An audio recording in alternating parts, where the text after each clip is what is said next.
What's up, everybody? Thanks for tuning into this episode of English Turks, where I review your favorite Turkish series with and without English subtitles.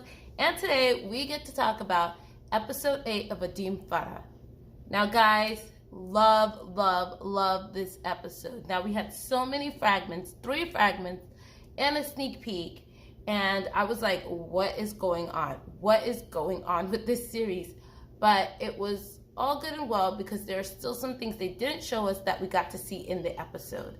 Now, it starts off with what we did get to see in advance, which was Farah's dream about her preparing a table of food for Tahir at his home, and technically they're already married or whatever.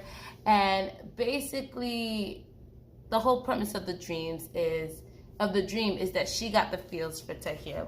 She's starting to understand that she probably likes him other than just a friend or a savior or a helper or something like that. She wakes up to Karim Shah asking why she's grinning and all this stuff. And then she basically meets up with Tahir. He shows up at the house, and he's all snazzy dressed, and she's like, why are you dressed so snazzy? This is just a marriage for papers. Which honestly, I guess she was doing it to kind of shake it off herself, what she was dreaming, the fact that she liked what she was dreaming about. So she ends up getting dressed. They get in the car. She lets out that she knew that he sang for Karim Shah, and so he surprised her by taking her to a boutique and getting her a white gown to wear for the wedding. So they end up going to this boutique, and he just he tells her, you look beautiful. Basically, that's what he tells her. Kind of catches her a little off guard, but she can't shake off that feeling of, oh my gosh, I think I like this guy more than I thought I did. They end up getting to the ceremony spot, and Vera and Ali Galip are going to be their witness, and they start taking pictures. But right before they started taking pictures, Ali Galip said that he had to talk to Tahir, and he pulls Tahir aside and tells him hey, Vera is the one that wants you to kill Mehmet, so aren't you going to do that for the person that basically raised you and saved you and all this stuff? So it obviously changes his entire mood, because he was in a good mood. And then when he gets back to Farah, she notices that his entire mood has changed. So she's like, what did he ask you to do? She is totally not a fan of Ali Galip. And so she's like, what did he ask you to do? You better tell me right now. You better not hide anything. And Tahir confesses that when she looks at him, he feels like just spilling the beans. And she's like, listen, we're going to be husband and wife, regardless if it's a fictitious marriage or not. I don't want you hiding things from me. So he doesn't end up telling her anything, but they do take some cute pictures just staring at each other.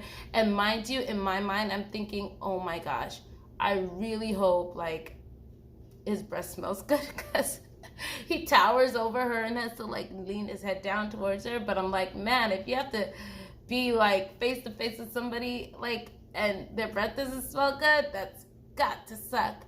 But I mean, she seems to be doing okay, so I'm guessing his breath smells good. I'm sorry, these are the things that I think about when I'm watching these episodes. So they start to proceed with the wedding, but prior to that, they Gonul actually goes to Farah's apartment, and the lady who doesn't speak lets her know that she left already. She calls her. She's like, why did you leave? I wanted to be there. And she's like, no, I don't need you to be there. And so the lady who doesn't speak ends up giving Gonul the address, and then her mother finds out, and her mother's like, I'm going to go too. When they get to the house, she realizes it's Vera's house, and Gonul realizes that it's Khan's house. And they both realize oh, we've got something against each other. Well, anyway, they ended up arguing in the kitchen and stuff, and the wedding is starting to proceed. And Bade, I think that's her name, the lawyer, she ends up taking the place of Vera to being the witness, just because Vera was inside arguing. And they didn't know. All of a sudden, the place starts getting shot up, and and basically Farah tells Tahir he better not die because she needs him. And they ended up, no one ends up getting actually shot. I mean, Farah got, her skin got grazed, but that's pretty much it. So they didn't get to sign the papers.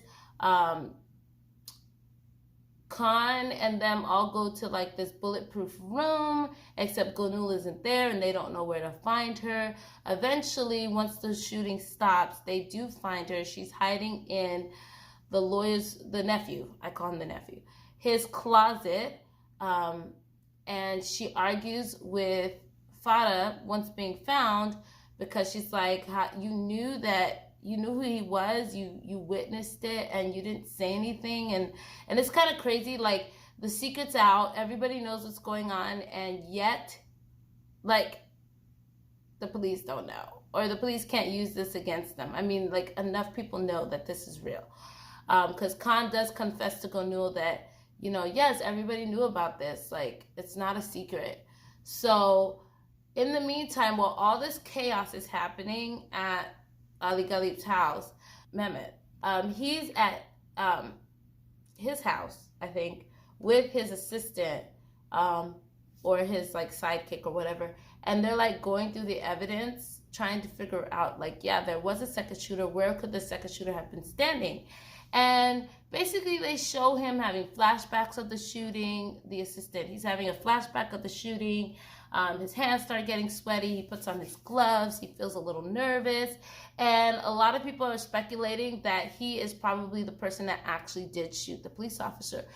This whole chaos happens at the wedding.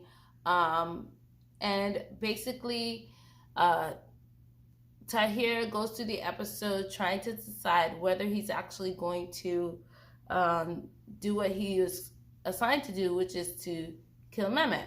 And so, fast forward a little bit through that, they ended up, she meets him outside, because of course he sits outside her house all the time, and she confesses her dream to him, and he actually likes the dream and ends up kissing her on the cheek, which is something they didn't show us in any of the fragments. And then the very next morning, he brings an official, and they sign the papers right then and there and have a little wedding right there and there in Kerim Shah's room. Now, after the wedding, she ends up going to Ali Ghalib's house, confronting Vera and saying, listen, this is my husband, and your husband has asked him to do something that might put him in jail, so you need to tell your husband that it's not going to happen. And so then they end up doing that, and the lawyer overhears and lets Mehmet know that that's what, they exchanged in words. And so then Mehmet ends up in a rage, because he was actually stripped of his police officer duties. First, he was stripped from the case of the policeman just because he did all that with Khan, and they said that wasn't good and that he was too connected to the case. And now he's completely stripped of his rights as a policeman just because someone has put something out against him and stuff. So that has to be cleared up before he could be a policeman again. So what he ends up doing in a fit of anger for himself and his career being attacked, he ends up going to Tahir's house and fighting Tahir, and it looks like he shot him, but we already know from the fragment that he's okay, he didn't get hurt. But throughout this entire episode, they were giving a little backstory on Mehmet. Remember in the last episode, they introduced this idea that the Mehmet's stepfather, adoptive father, was the cause of something happening to his parents. Well, it turns out that the stepfather and Vera had tried to run away together and hide from Ali Ghalib because they wanted to be together. So he ends up asking one of his friends if they could stay at his house, which happens to be Mehmet's dad. And they're at the house, and then all of a sudden the house starts getting shot up. And in the process of the stepfather, I should say adoptive father, right? In the process of him trying to shoot at the shooters outside, he accidentally shoots Mehmet's dad, and he ends up dying. And then the wife comes out, and she ends up getting shot. Well, actually, I think the wife got shot first, and then he got shot. Vera ends up stopping the whole thing by saying, I'm here, I'm gonna go with you, Ali Khalif, I'm leaving with you. Don't, kill anybody else. Well, in the process of that, there's a baby crying, and the baby is wearing a little bracelet. The baby's in a room, which also is a child, I guess it's Mehmet's brother, and he's wearing a bracelet, and the bracelet says Tahir on it. So basically, they're introducing this idea that Mehmet and Tahir are actually brothers, and that their parents were killed because of the whole love triangle happening between Ali Khalif, Vera, and the adoptive father. And so they threw that bombshell on us. But it was quite an interesting episode. I found out that I guess they're going to end season 1 in June. I can't remember what episode they said, but it's going to end in June. And then they're going to come out with a season 2. And then I heard some other news saying that Farah actually ends up dying. So I hope that's not true, because why would I watch it if Demet's not in it? I'm not watching it. Like, I don't understand. You're not going to introduce a new female to me. I'm not accepting it. But you guys let me know what you think in the comments below. Don't forget to click that like button, share it with somebody, and subscribe to this channel, because I love the show and I can't wait to talk about the next episode with you guys. Bye.